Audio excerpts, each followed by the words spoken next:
Good evening, everybody. Welcome into the Live and Learn podcast. Hope you're doing well on this Tuesday, April the 22nd. Happy Earth Day.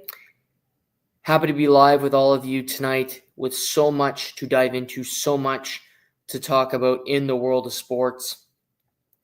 We got the NFL draft that's on Thursday. It just creeps up on you, but the NFL never goes away.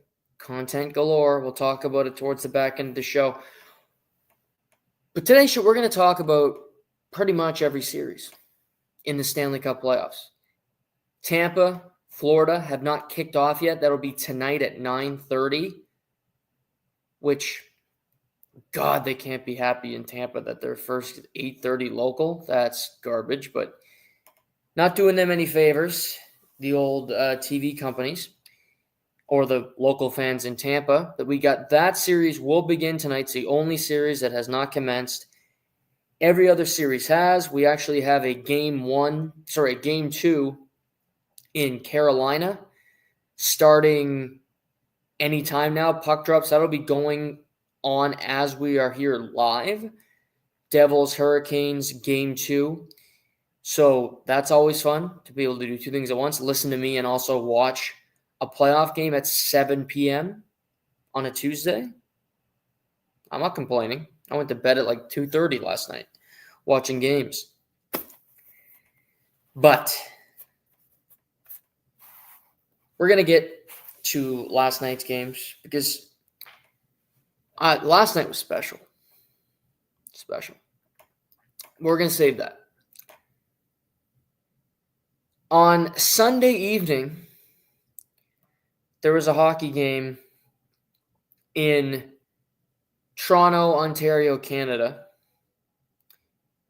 where the Leafs faced the Ottawa Senators in a playoff game for the first time in 21 years. First time since 2004, where the bitter rivals went head to head, tat-a-tat, as some might say. And it had lots. It was physical. It was fast. A lot was going on. And ultimately, the Maple Leafs won the game 6-2 quite convincingly. And they take a 1-0 series lead over the Sens.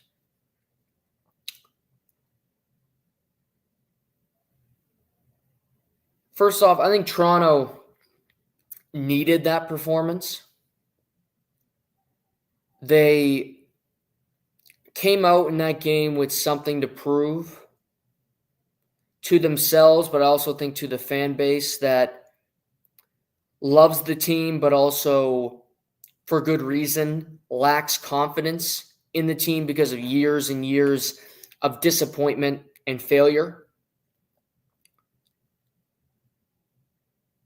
But everybody played pretty well. Goaltending, defense, and more importantly than all of them, their best players were their best players. They were phenomenal. There have been times where their best players have been irrelevant, haven't been a part of the game, didn't have an impact. But you can't say that about Sunday night's game 1. They were phenomenal. Matthews, Nylander, Tavares, and to me, overall, the best player on the night was the much maligned Mitch Marner.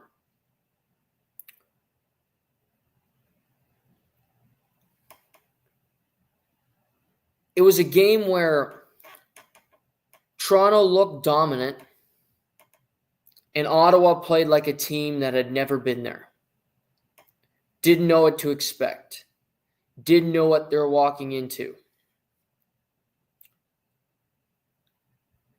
It's like going to a mall for the first time.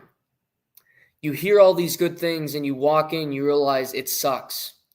And you're going to be there for multiple hours because you're there with, a bunch of women or, sometimes in my case, my father. And it's never fun. And you can't wait to leave. That's Ottawa. They were mollywopped. They were ran all over the ice on Sunday. The only crutch that they could have was blaming the officials. Do I think the officials were great? No, I think half the calls they made were complete trash. But I don't care what the refs were calling. Ottawa wasn't winning that game if they had 10 power plays. And Toronto had 1. Toronto had the puck. They didn't. Toronto capitalized on opportunities. They didn't. Toronto got a big save when it got a little hairy. They didn't. Toronto was calm. Their coach was calm. Travis Green and the Senators were not. Sometimes it is just that simple. Where one team was prepared, one team was ready, and the other wasn't. Now, that's the fun thing about the playoffs is there's a game 2, there's a game 3, and adjustments can be made. And we'll see if they are tonight. But I think the Maple Leafs showed a level of maturity, showed a level of confidence that they maybe never have over the course of this prolonged core 4, however you want to call it, era of the Maple Leafs. The first round era, if you will. And they got 3 power play goals. They had 1 power play goal the entirety of the first round last year against the Boston Bruins. Marner almost had more points in last night's game than he had in the entirety of the first round last year. Austin Matthews played a game without getting, an injury of some sort, phantom or otherwise. And again, I'm going to call it a phantom injury when you don't tell anybody what the injury is. Not taking a shot, that's just how I view life. It's very black and white.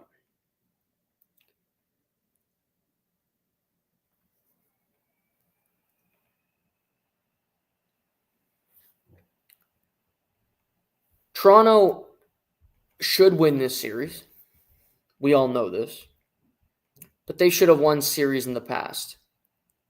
I said on Friday, I think they can get to the Stanley Cup final. And if I had to redo my picks from the beginning of the year, I would pick Toronto to get to the final out of the East. Because I think they have all the necessary parts of a successful team. They have the goalie, they have a good defense, they play overall really good team defense up front, and they have guys that can score goals. Now, that doesn't always necessarily work, but I do think this team is different from, there's no Rasmus Sandin, Timothy Liljegren playing 20 minutes a night. They're more insulated. Morgan Rielly isn't playing 25 minutes because he's not good enough to play 25 minutes. So they've done a good job at spacing people, giving them a role, and then you go from there.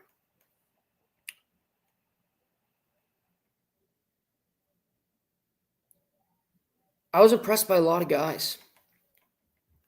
Scott Laughton played fantastic. He's a bottom end guy. You might not have noticed him. Watch him tonight. I thought he was fantastic in game 1. Good energy, good hits, created opportunity. Whenever he was on the ice, his line at offensive zone time. Austin Matthews was good in both ends. Really caring defensively. Not giving away too much. Kind of sacrificing some offense in order to play good defense, which ultimately might be the move for him. moving forward when it comes to having long-term success?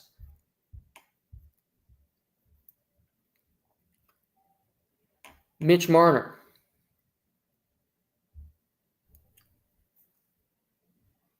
Mitch Marner is the best, and he's the most important player on the Toronto Maple Leafs.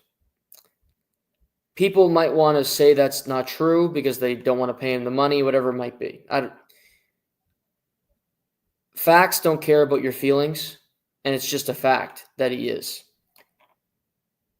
He might leave. I don't care about that. And I think if you're a Leaf fan, you shouldn't care about that right now either because it's about winning.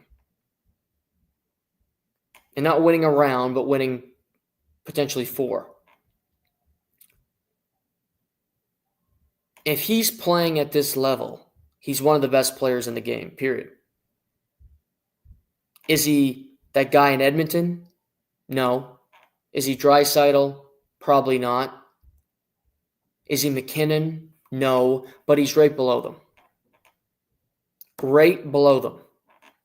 Because he does it on both ends. He plays the penalty kill, and he's the straw that stirs the mojito for the Toronto Maple Leafs. More than anybody else. He was great in Game 1. He might be terrible tonight, and we'll talk about that. But in Game 1 and all fucking season, he was great.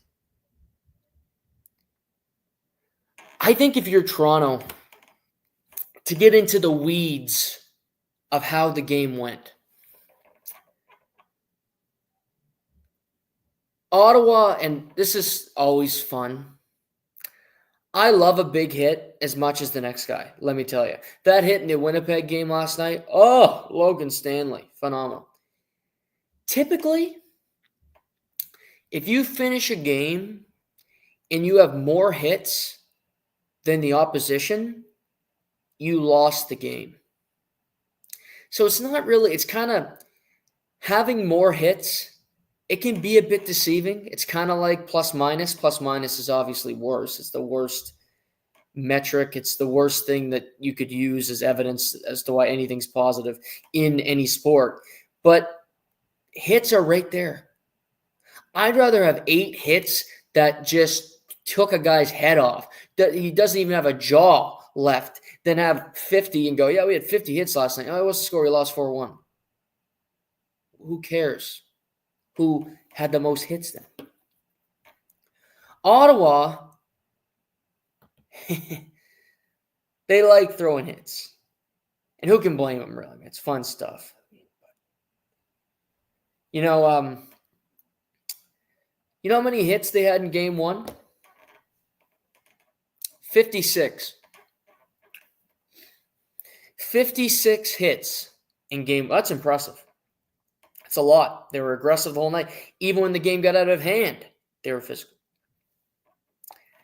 Toronto had 30. 30. 26 more. Yet you lost by 4 goals. I like Ridley Gregg. I like Brady Tkachuk.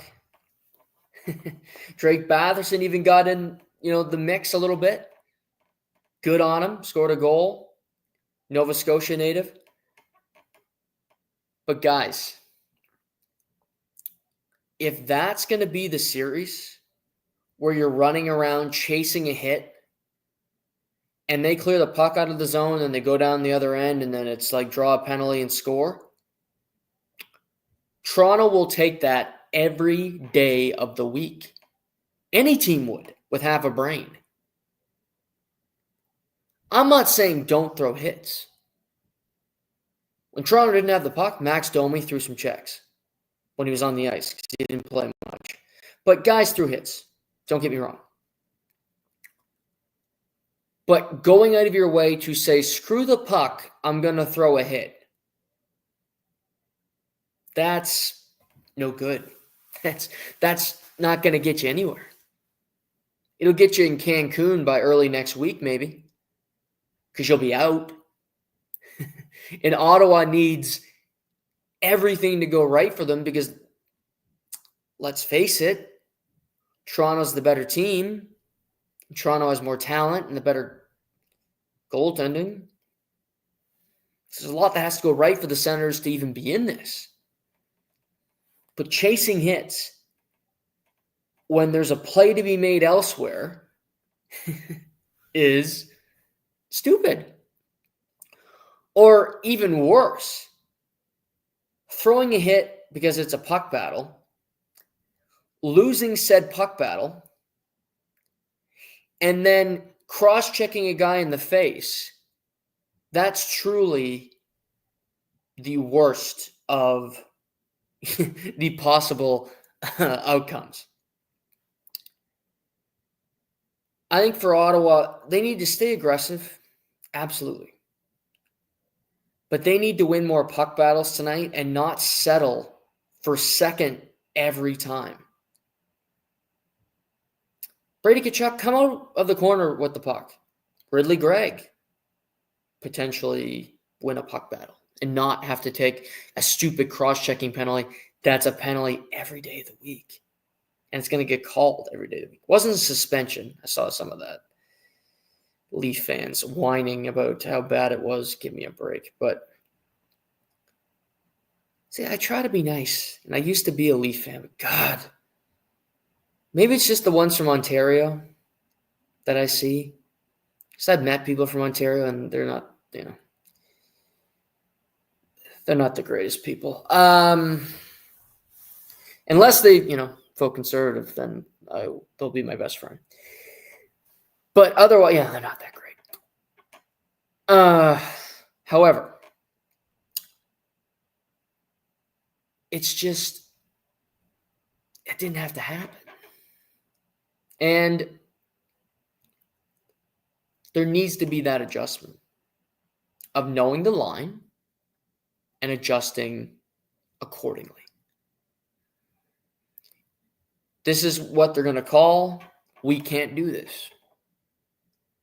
Hopefully we've seen that standard. I think all in all, officiating's been pretty well. And again, the officials have a tough job. I realize that. And they don't want to decide games. They don't. And players put them in positions where they feel like they have to make a call. And I get it. Do I think the call on Tim Stützle was a penalty? No. This guy wouldn't have called that. They did. Now I'm just looking back at calls. Do I think that the penalty they called on Adam Gaudette on Matthews, do I think that was a penalty? I don't. I wouldn't have called it. People might disagree. I get it completely. I wouldn't have called it. But that's the officials. They set that standard, and Ottawa never really adjusted to the standard or what they were seeing when it comes to the officials.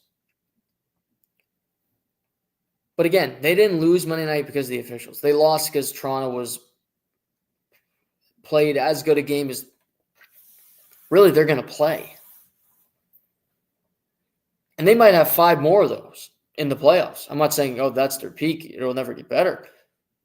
It could still be your apex, but you can continue to do it. 100%. I mean, they played fantastic. Game 2 tonight. You always hear it's never really a series until you lose on home ice. I don't typically subscribe to that. I think it had more of an impact in, say, NBA history, where if you go back, not 80s, 90s, even early 2000s, people didn't lose at home. It was like, we have home ice advantage, we'll win this series in 7. Going to the TD Garden was, and you were on the road, you were screwed. I don't view it that way in hockey because I think anybody can win anywhere. Fans can only have so much of an impact. And also, shout out to the Leafs fans on Sunday. I didn't listen to the game because Craig Simpson, but I went back and listened to some clips to the very loud crowd. So the corporate dicks must have lost their tickets for the playoffs or something. But the crowd was into it. Good on the Maple Leafs. The library was an auditorium on Sunday night. So that was good to see. Tonight for Ottawa, if they're going to make this interesting, couple things. Linus Ullmark has to be better, period.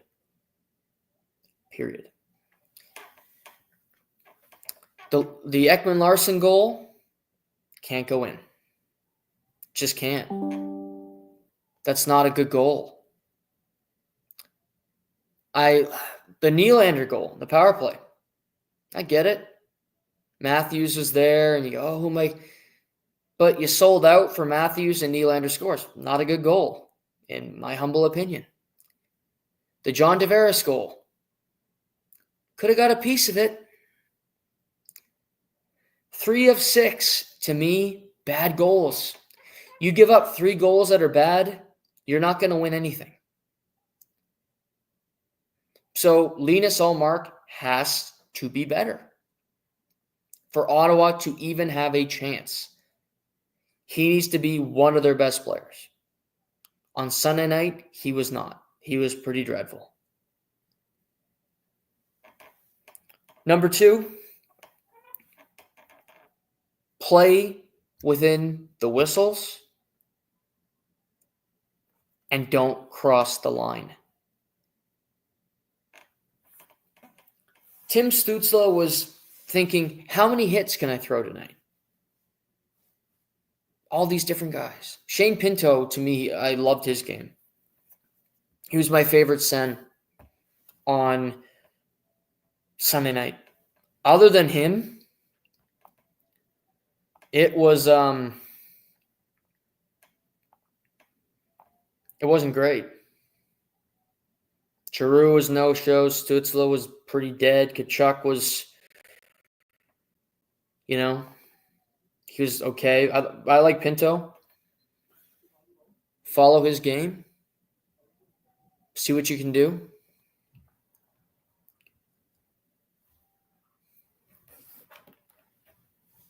Muck it up.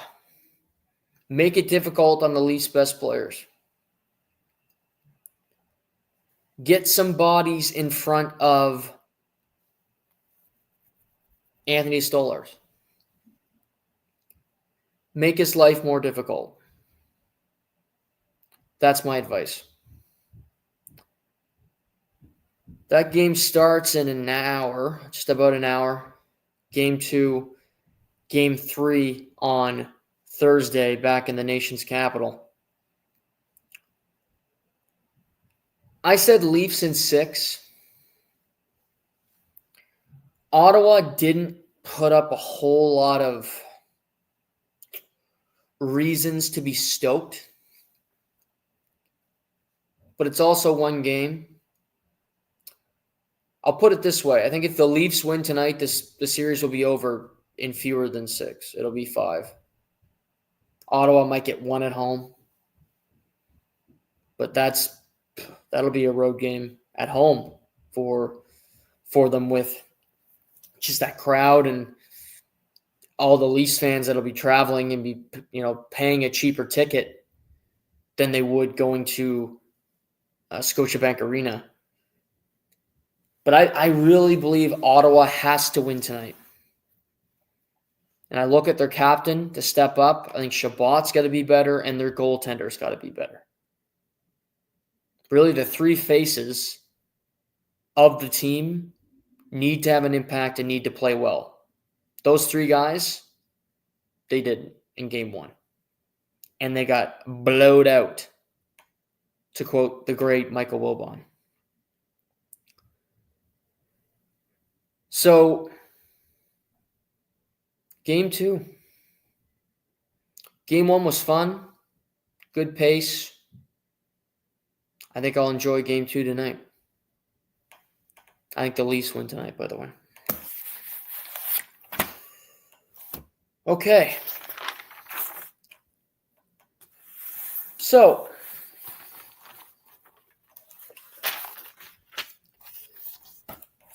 you think Monday and you go, oh, Monday night. Coming off a weekend, you might be tired.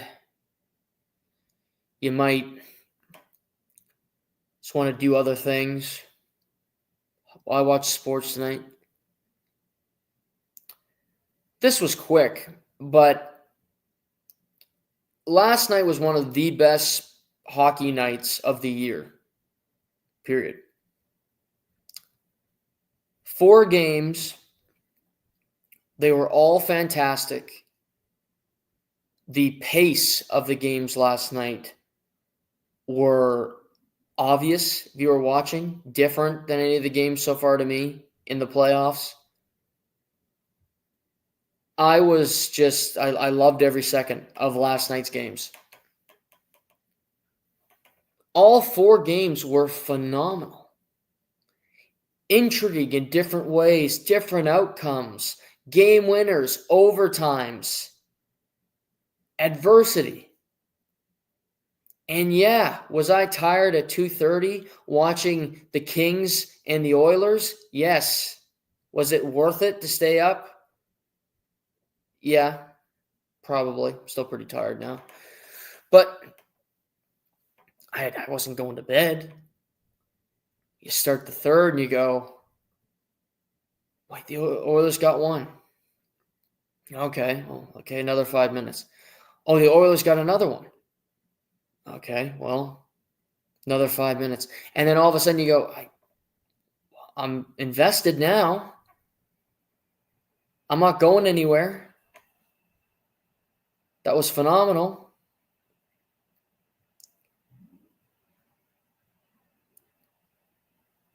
I truly think it was one of the best hockey nights, one of the best sports nights of the year.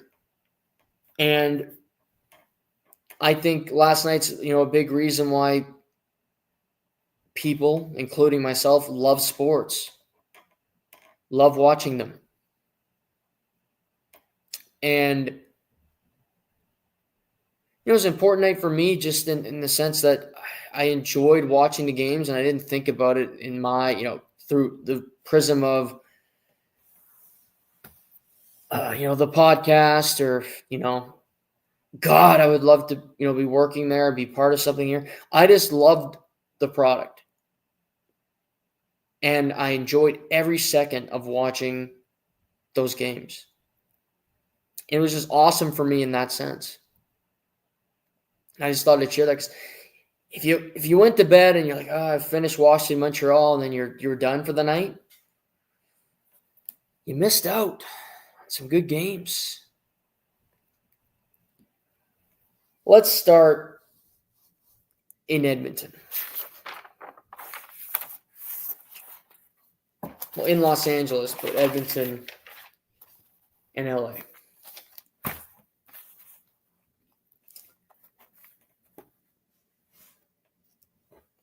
Edmonton had no business being in the game last night. 4-0 LA at one point. 5-1 LA at one point. Complete control. Confident.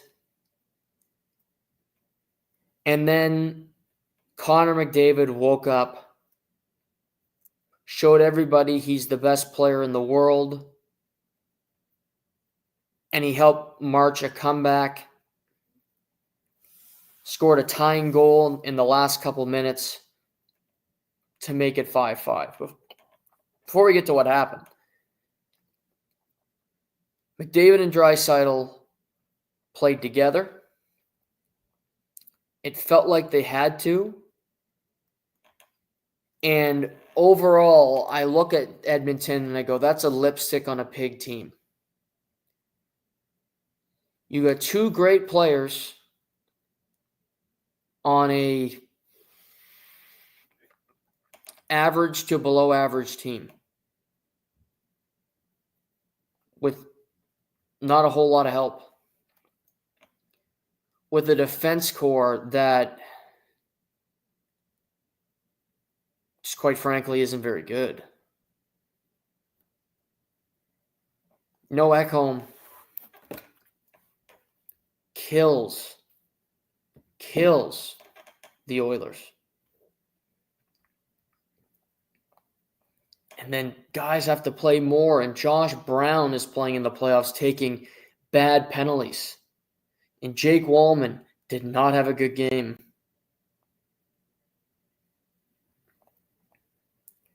Brett Kulak has to play 25 minutes. Darnell Nurse played 25. Evan Bouchard,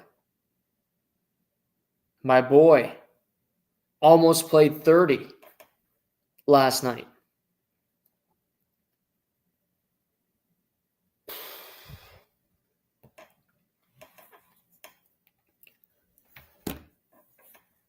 Can Connor McDavid and Leon Draisaitl win Edmonton this series?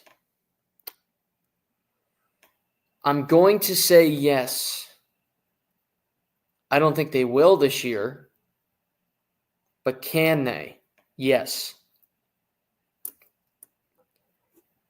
But you got a 6-5 game where for one period, the best players of the Oilers are able to break through the Los Angeles Kings force field. That is, chew up the neutral zone, clog it up, play in a box, trap hockey, and let's go win a tight defensive battle. They survive that onslaught, that style of play. And you get 4 goals in one period, and you get an awesome tying goal by Connor McDavid. And through all of that, in the final seconds of the game, Philip Danault scores a wobbler on a deflection over Stuart Skinner with 48 seconds remaining. His second of the night, mind you.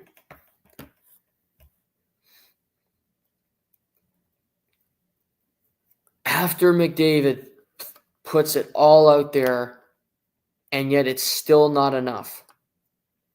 And Doughty said, I'm thrilled we won because it would have been an awful game to lose. Absolutely, because LA dominated 90% of it. But then McDavid said, play me every second shift, and we're going to get back into this. And he did it. Somehow, some way, he did it. And yeah, Bouchard was good in the third period offensively, and Draisaitl was there, and Hyman chipped in a little bit. Corey Perry scored a goal. But that was McDavid. That was Connor McDavid, his show. Dancing around that ice. But it's still not enough.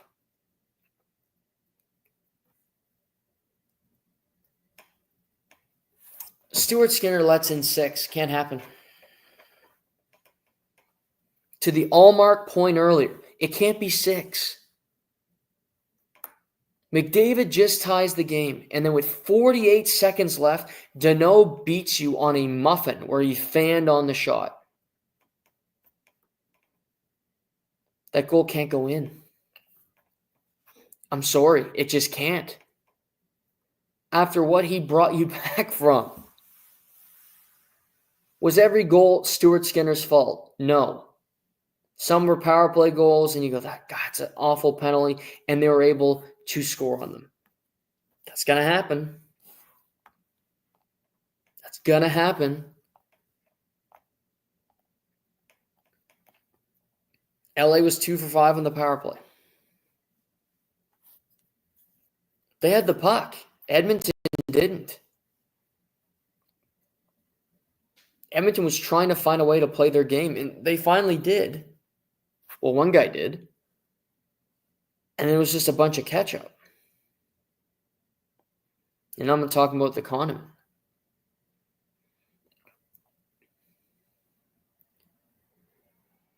It was So impressive from Connor. But yet it means nothing because they lost the game. LA comes out victorious. Would have had a humiliating defeat, but no. It doesn't matter. Because Edmonton won the game.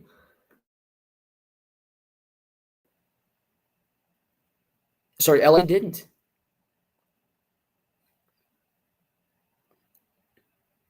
A huge night for McDavid goes to waste.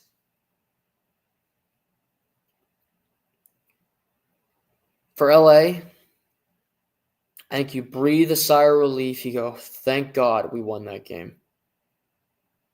Thank God we won that game and we didn't blow it on home ice against a team that we never beat, that we haven't beaten the playoffs. We've lost 3 years in a row. We survived this.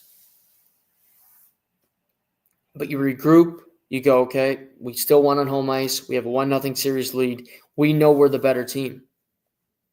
They're a wounded bird. They have to play McDavid, Bouchard, these guys 25, 28 minutes a night because they have nobody else.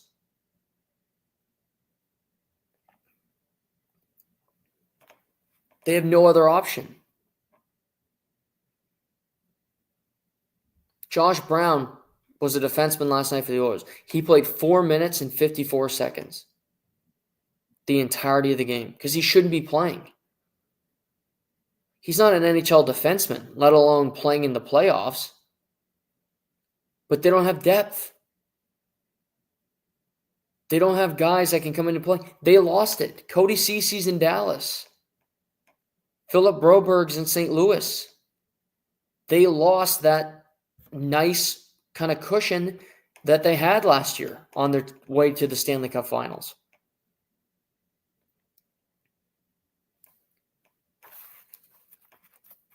For Edmonton, it's going to be half glass full. We can break through this force field. Okay. If McDavid has a bad night, can you win a game? If Stuart Skinner has another night like that, can you win many games? The answer is no.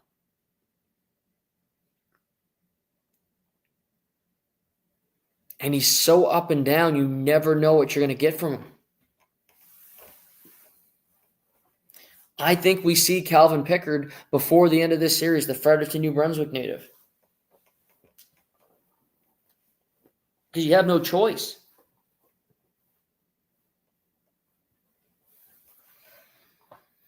If he's going to be that bad,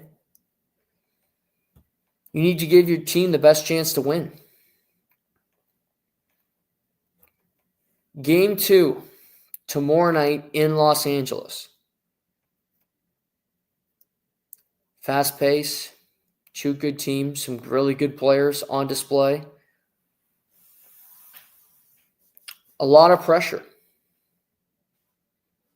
on Edmonton to come out with the split. I don't know if they're able to do it.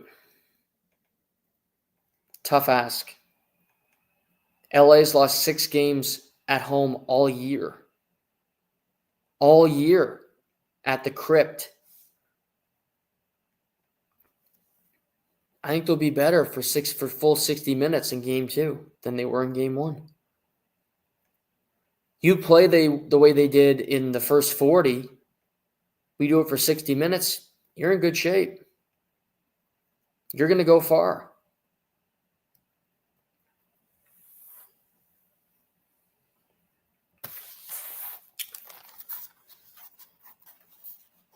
We also saw the start of the series for the Washington Capitals and the Montreal Canadiens.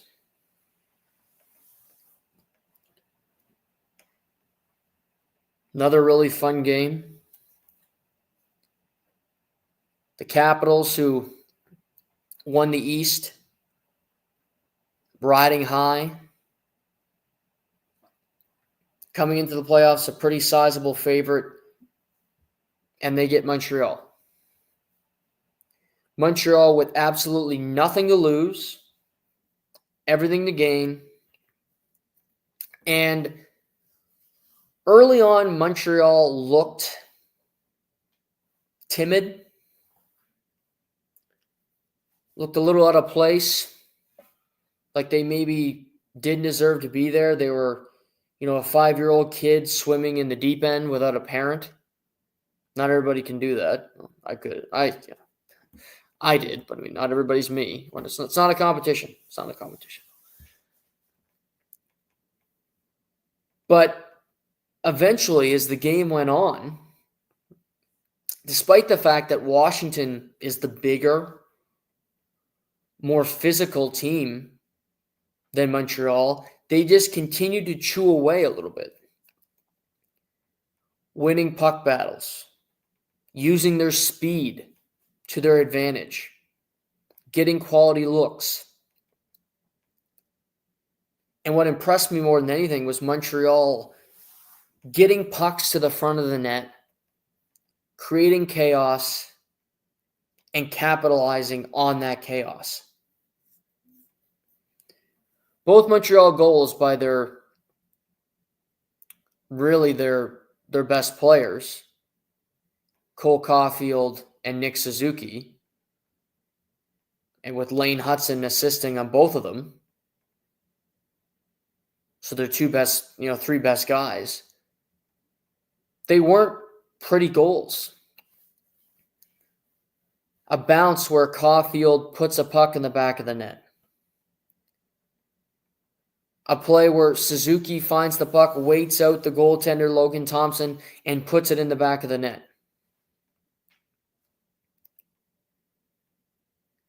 And overall, if I had to grade the full 60 minutes, I think Montreal was better for a larger chunk of that game. They controlled play. Again, Brendan Gallagher's got a lot of experience on that team, but you have Caulfield, Slafkovsky, Hudson, Suzuki, a lot of guys that haven't done this a whole lot. Montembeault, who was solid, made some good saves. Both goalies were very good last night.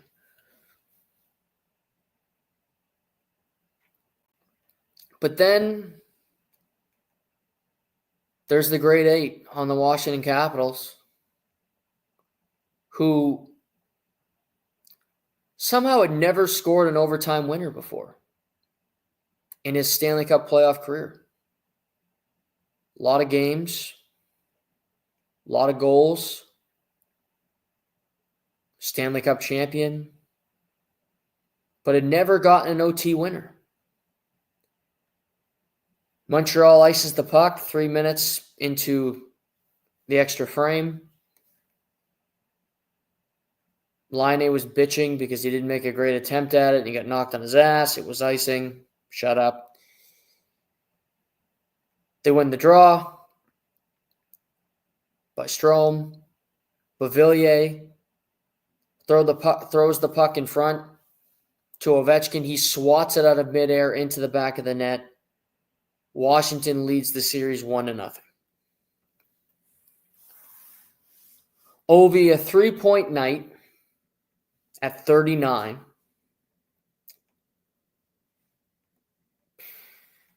He's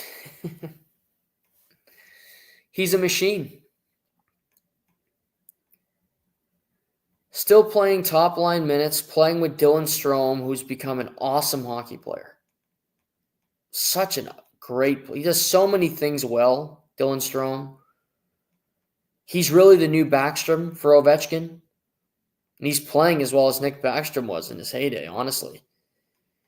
No Protas, who's a force, who's awesome.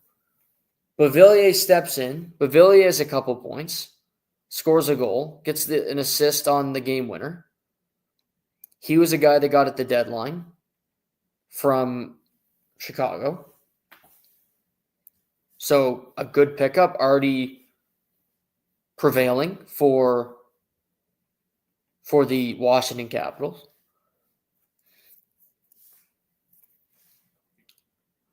I think you're happy, Washington. You obviously won the game.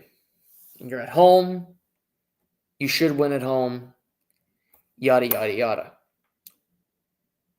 Also, Marty St. Louis said this in his presser, and I happen to agree with him. He said,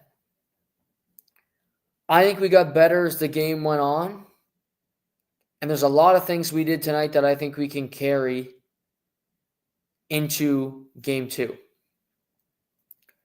I completely agree. As I said, I think Montreal was better. In the totality of the game, I think Montreal was better than Washington. It was close, extremely close game. But it didn't look like Washington was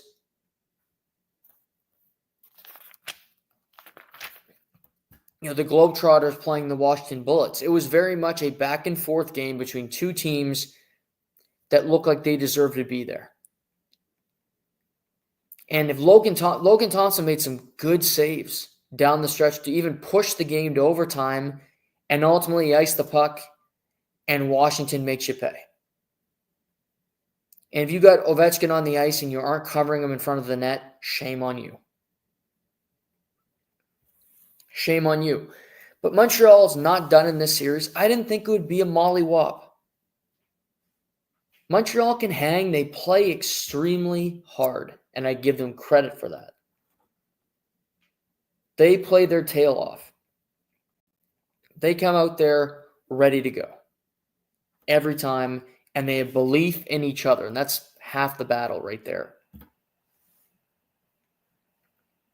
Montembeault was good. Suzuki was good. Lane Hudson, first playoff game, didn't look out of place. Looks like a blossoming star for Montreal.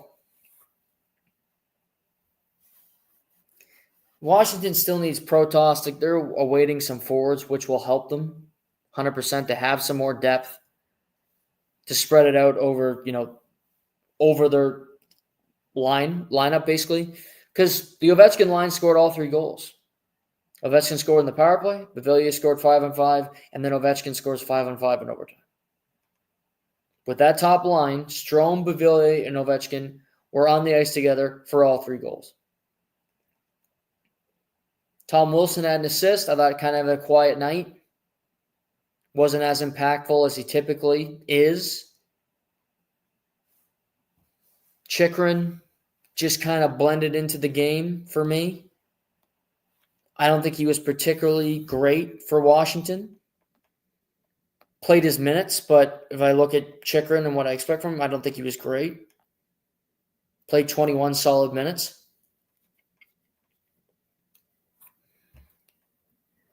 But there's positives for Montreal. Montreal can compete in this series. They should be bummed they lost, absolutely. But also, we were 1 goal away from beating Washington. They're the 1 seed. We are the 8 seed. We are playing with house money. Let's see what we can do. That's how they should approach it. And I think it's how they are approaching it. Go in there tomorrow night, Game 2, and see what you can do. See what kind of game you can bring to Washington, how they respond. Have a better start. That's key. Come out, I think it took them 15 minutes to really get into the game. Be ready at puck drop. Don't go down 2-0 and then you're chasing the game.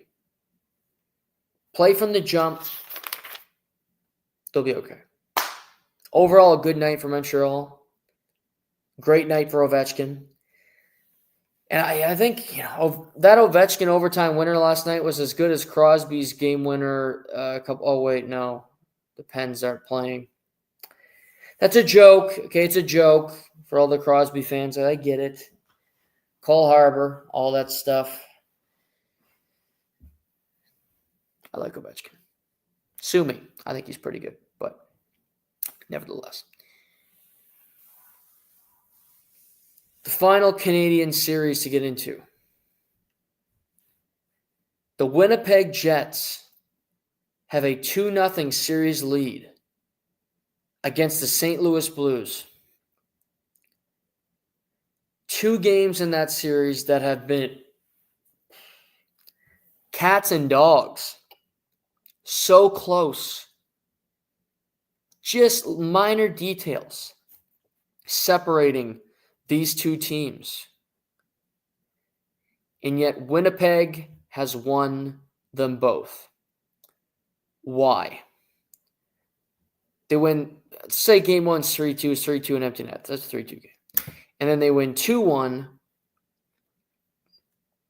last night. Couple things. Kyle Connor has scored the game winner in both games. He scored the game winner in both games where he was left quite wide open in both games, which is astonishing because Kyle Connor is one of the best goal scorers in the league, and he's the Winnipeg Jets' best goal scorer. So St. Louis scouting report, maybe don't leave him open. And in different situations.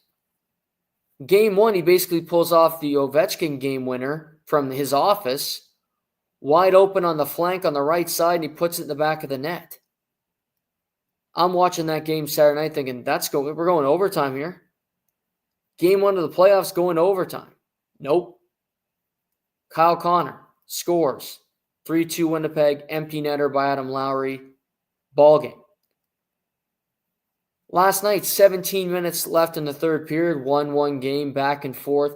Very low scoring, low shots, both games, because blocking shots, board game, hard to create space, no room out there. And Kyle Connor is in front of the net, wide open in front of the net. Great pass from Mark Scheifele. 2-1 Winnipeg. Third period, Hellebuck makes some good saves. And they win. 2-1 Winnipeg. 2-0 series lead.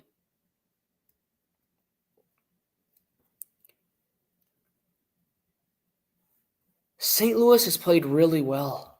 It's the crazy thing. But 2 breakdowns cost them 2 games. And it can be that simple, the margin. Binnington's been really good. Hellebuck's been a little bit better. Hellebuck has been a net negative playoff performer. He doesn't look like the old Connor Hellebuck. He's been fantastic. Dialed in, confident, like a Hart Trophy winner in the first 2 games at home in front of that great whiteout crowd in the Peg.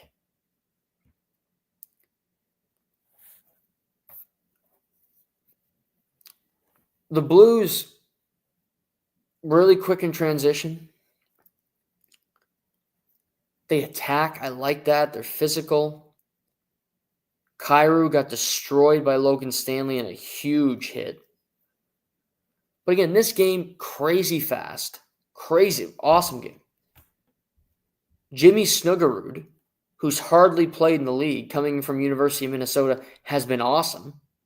Been one of St. Louis's best players, sniped one in their only goal last night, but he's been good both ends, physical, creating scoring opportunities. For St. Louis, I go Robert Thomas, Kyrou. You guys got to show up in Game 3 at home. And it's on Thursday, not tomorrow, an extra day off for this series. Mark Scheifele has 5 points in 2 games. Kyle Connor has 2 game-winning goals in the series. Connor Hellebuck has allowed 3 goals in 2 games.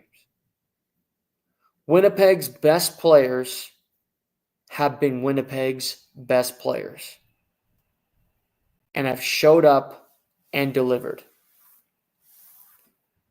Robert Thomas scored in Game 1. Kyrou scored in Game 1. But really nothing last night. Not a whole lot generated. 5-on-5. And you leave it and you go, there should be something more there. Something's missing. I don't see it. I wish there was more. And again, St. Louis has been so close in these games. It's small details. As you look at, I go, Bolduc has been really good. Youngster, Q player. Neighbors has been really good. I mentioned Snookerud. They're young guys. The guys they're banking on being good players, as long as they have so many other draft picks, that will make St. Louis competitive for years to come with a young core, have been impressive to me. And their outlook for their team is drastically different than it was even a couple months ago. With these guys coming, with Dalibor Dvorsky, who just played his first pro season at the age of 19 for Springfield. I don't think they're done in this series. I think they can compete. I think they can win some games. I don't think they'll win the series, but can they make it more competitive? Absolutely.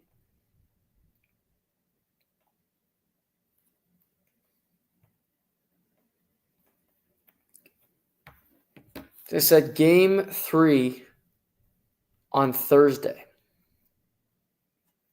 Game 4 is only Sunday afternoon, so this series is really getting some rest. Some time to prepare, travel, all that fun stuff. But again, last night's games were all awesome, including Jets Blues, and it was a 2-1 game. Don't care. Amazing.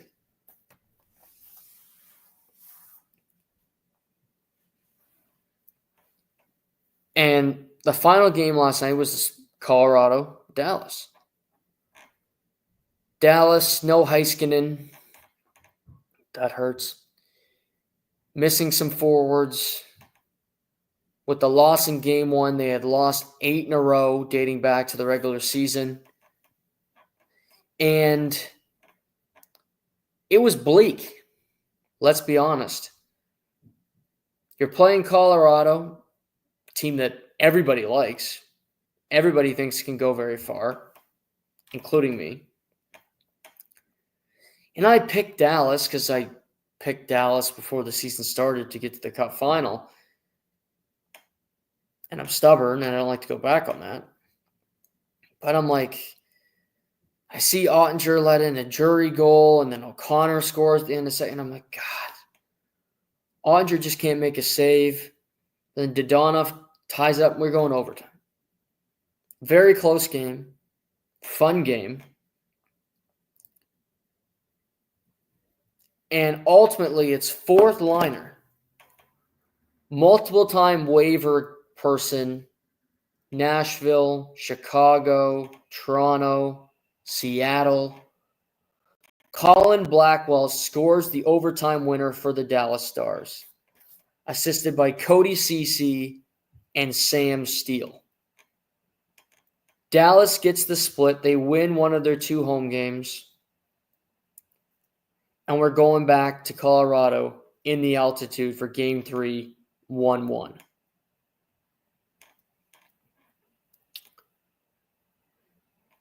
Dallas needed that. Dallas needed that win, and they got it. We have a series now. Ottinger settled in and was phenomenal in the third period and in overtime, and he has the capability of being awesome. There are nights he will make you go crazy because he just sucks. Point blank and the period. But he was game last night. And he was a monster. Blackwood was solid as well. But ultimately, Ottinger wins the battle. Heiskanen's been skating. He might not play. But I think winning last night, he doesn't have to play in Game 3. You can bring him back Game 4. and say, you know what? Okay, even if we're down 2-1, if we can get the split going back to Dallas for Game 5, we will take it. 2 of the final 3 games in. 2 of the final 3 games in Dallas. Not to mention, Game 3 is tomorrow. Game 4 is Saturday, an extra day of rest. So I'm not playing Heiskanen until Saturday. Game 3, maybe you don't win. But if I'm Pete DeBoer and I'm Jim Nill, I have enough confidence in my team that we can win a couple games here. This is Clash of the Titans. 2 great teams. Now, they're likely going to get the Jets in the second round, and the Jets are playing really good hockey, and they look confident, and Mark Scheifele is playing like one of the best players in the world, and I'm stoked for him because I love Mark Scheifele, because I just think he's a hockey player's hockey player, and he's a gamer, and he deserves the success that he's having. Going into it, the 2 best series in round 1 to me, just on paper, looking at it. Tampa, Florida, which starts in an hour and a half, and Dallas and Colorado. Because of just what's the possibilities here. Great teams meeting up so early. Great teams that have had history. Tampa and Florida. One of them is in the Stanley Cup final every year for half a decade. For half a decade, a team from the state of Florida has been in the Stanley Cup final. Dallas has been in one. They've been in 3 conference finals in the last 6 years. Colorado won a Stanley Cup. Other intrigue, Landeskog was activated off IR, didn't play last night, was a scratch. He's playing in this series. Again, maybe you don't want him to come back on the road. Game 3 and Game 4 are in Colorado. He has not played an NHL game since he raised Lord Stanley a number of years ago. Oh, the fun, the intrigue that could be had there. I'm here for it. He didn't play in the first 2 games. Landeskog will play in this series. But I'm stoked because we have a series. Dallas is alive. They absolutely have a pulse. On FanDuel, they are still the betting underdog. Can they win the series? Yes. To me anyway, and I might be the only one. You go, Colorado's so much better. Colorado had everything going for them, and they still didn't win both games. Why is that? Why couldn't they get that done? Right now, Colorado minus 176, Dallas plus 146 to win the series. I still like Dallas plus money. I think they can survive it. They might not beat Winnipeg, but I believe they can beat Colorado. I like their team. I love Pete DeBoer. Calm, confident, believes in his team. Half the battle. Tampa and Florida, as I mentioned, Game 1 finally gets going tonight. 9:30 Atlantic puck drop. 8:30 local. I just want to see that series start. It's too fun, that series between those 2 teams and the history and meeting in the first round last year. Lots of storylines, lots to look at.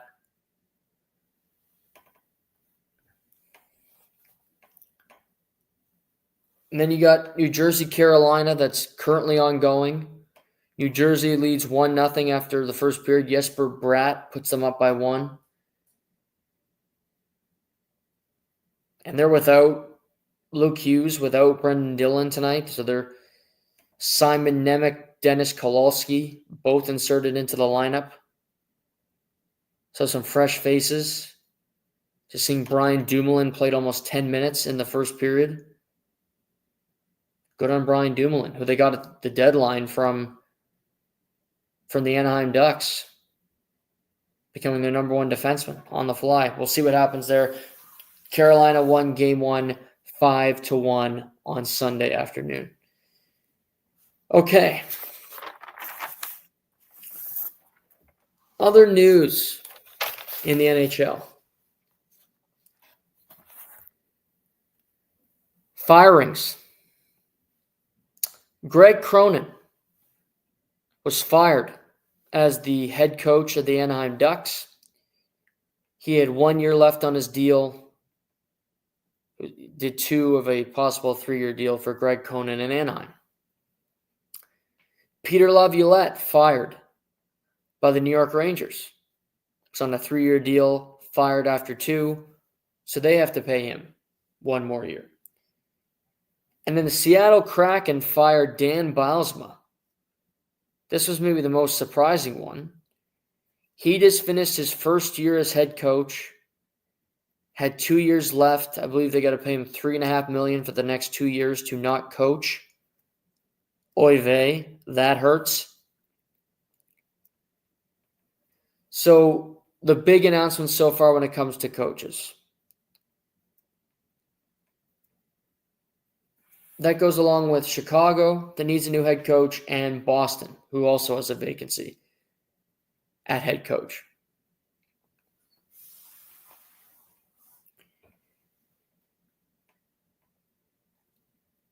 Of Chicago, Boston, Anaheim, Seattle, and the Rangers, I might sound crazy here, but Anaheim is the most appealing job to me. You think, oh, it's the Rangers. You got to coach the Rangers. Do you? I think their ownership is Dolan. Chris Drury, to me, is not a good general manager. And he just wants to keep his job, and he will fire anybody for any reason. He fired Gerard Gallant, and they had no more success. They shopped their defenseman in the offseason. How they even got that public, I will never know. And then they don't trade him, and it's awkward coming back. And they try to pull off a bunch of deals in season that were just a disaster. An old team, Shesterkin's contract took a while. They're just a mess in New York. Panarin makes all that money. I don't want that job because I don't trust that I'm going to be employed that long. And I think it's a team that's on the decline, that's just old, that I don't really trust. Seattle, they're an expansion team that, unlike Vegas, they never really got elite talent. Shane Wright quietly had a pretty solid season. If you look up his numbers for this year, still only 21, by the way. Young guy. Will be 22 in January. Played all of this season, played 79 games, had 44 points. That's his first year as a pro. 19 goals. It's not game-changing. It's solid. It's okay, is what it is, quite frankly. For a number 4 overall pick, you'd want more. But a solid start for Shane Wright. I just look at that team and I go, what do they have? Nothing excites me about the Seattle Kraken. It's very hard to win in the league without elite talent. It's very hard to win in the league without goaltending. And they have 2 guys under contract in Grubauer and in Decord that I don't think are number 1 goalies, signed up long-term, that are backups at best, the both of them, and they're both overpaid. I like Alexiak and certain players that they have that are good complementary pieces. Alexiak was on a Stanley Cup winning team. But again, not overly exciting.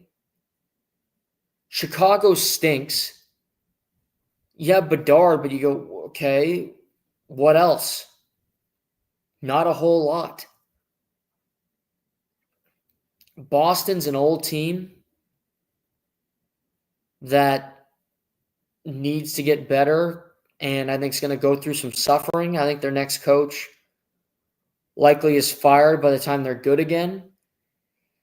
I'm not saying Anaheim's the Taj Mahal when it comes to job openings. Well, there's also Philly in there as well. I forgot about Philly. So at the end of the list, Philly. But of those 6 teams, Anaheim's the best job. Sunshine, Pacific Division, and I think they got some younger players that you can deal with. Cutter Gauthier is a good player. He's not a superstar, he's a good player. Mason McTavish, not a superstar, but a good player. Trevor Zegras can go, but he's on the roster currently. They have some decent defensemen. I think Lukas Dostal is a very good goalie, underrated good goalie. He plays in Anaheim and he plays in games after 10:30, so nobody knows who he is. He's very good. To me, he's a number 1 in the league. I take my chances. Joel Quenneville is going to be back in the league this offseason. He's taking a job somewhere. If I was him, if I was Anaheim, I'm calling him going, we got a decent team. And I think San Jose is going to be better, quicker than people imagine, because I think they got Will Smith's a good, Celebrini's a star. Dickinson's on the come up, still playing with London in the OHL playoffs. Celebrini to me just gets it. He's going to play for Canada at the Worlds this spring in early May in Stockholm. I just like the kid. I think he's a good player. But I think Quenneville's getting a job. And you also got to look at Vancouver. Does Tocchet want to go back?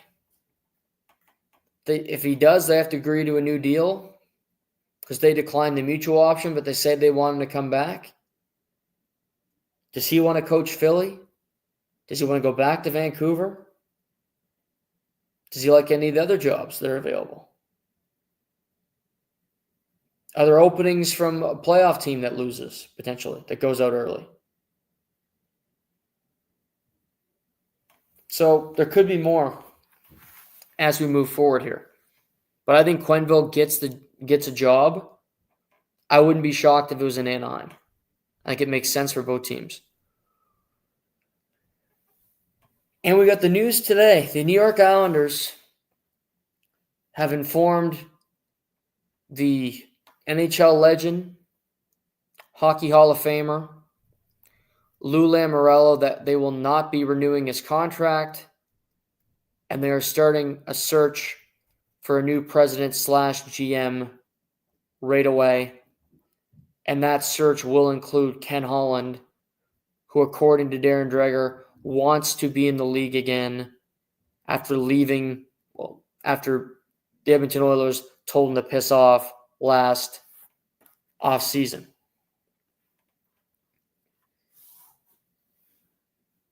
Sweet Lou coached, president, GM, started off coaching the Providence Friars way back when, NCAA men's hockey. Coached the New Jersey Devils to a Stanley Cup.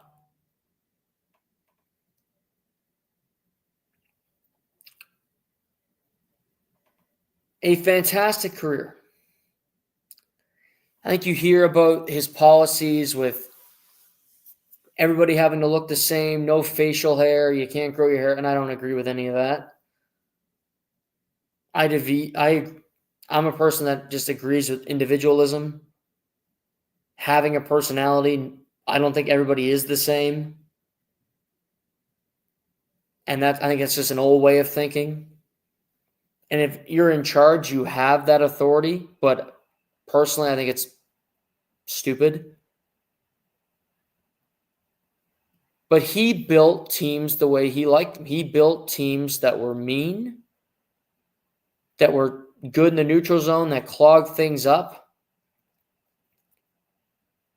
And you saw Scott Stevens, Ken Danikos, Patrick Eliash, Brian Giunta,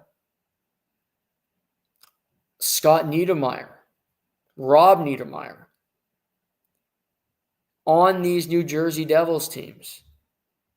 And the success he had there. A mini dynasty that he built in the late 90s, early 2000s as an executive and as a coach. And then kind of redoing it, getting, Ilya Kovalchuk and getting a bad Devils team to the Stanley Cup final in 2012. But then he comes to Toronto. GM there, president for a couple of years. Ultimately gets them back into the playoffs for the first time since 2004. Drafts Matthews, gets Bill Nylander, Mitch Marner, building what they have now. Lou, huge part of that. But in 2017, 2018, they lose in the first round for the second straight year. They have Kyle Dubas in the system, and they decide to let Lou Lamoriello leave. That same summer, he becomes the president of the New York Islanders. John Tavares is a free agent, and John Tavares leaves Long Island for Toronto. Pandemonium erupts. But Lou Lamoriello gets there. They have a pretty good team, and he hires Barry Trotz after Washington wins the Stanley Cup, and the Islanders get to back-to-back conference finals, losing to Tampa in both years, the eventual Stanley Cup winner. Past couple of years, he had slow, big teams that ultimately couldn't win, that ultimately were built kind of to the older model, not a whole lot of skill, not a whole lot of game breakers. And they weren't going anywhere. A team that had no personality, that nobody really cared to watch. He brought on Patrick Waugh hoping for a spark, but nothing really happened. It's a roster that needs some work. Lou Lamoriello is 82 years old.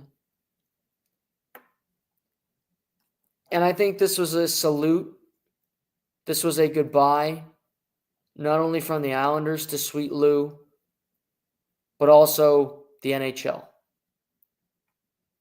I don't see an NHL team hiring an 82-year-old to run their hockey ops. He's done it for so long. Maybe he's an advisor. But to be in the game that long, to have the success that he had, he's already in the Hockey Hall of Fame. He's a legend for a multitude of reasons. Some good, some bad, you might argue. But kudos to Lou Lamoriello. And now the Islanders have to decide when they hire a new GM whether that GM wants to retain Patrick Waugh or whether Patrick Waugh wants to stay there. We've seen him leave a team high and dry before, like he did in Colorado. So always a possibility there. Patrick Waugh, not the most trustworthy person in the world. Finally, before we wrap up tonight, NFL Draft on Thursday. I can't wait. Green Bay, Wisconsin. Tennessee Titans are on the clock. Sure, it looks like they're going to take Cam Ward out of the University of Miami, a.k.a. the U. You then have Cleveland. You have the Giants next up. Intrigue, Travis Hunter, Abdul Carter. How far does Shedeur Sanders fall? Ashton Genty, the running back out of Boise State, where does he go? Some really good players in this draft. We'll be covering it. We'll be talking about it on Friday's show. We'll do a show on Friday. We'll talk about the draft. We will recap Game 3, Leafs Sens, as long as the other games in the NHL. So that is all forthcoming. Thank you for hanging out tonight. Thanks for tuning in, enjoying the content as always. We'll be back on Friday. Until then, stay safe, stay healthy. I'm your host, Noah Warren, and this is the Live and Learn podcast.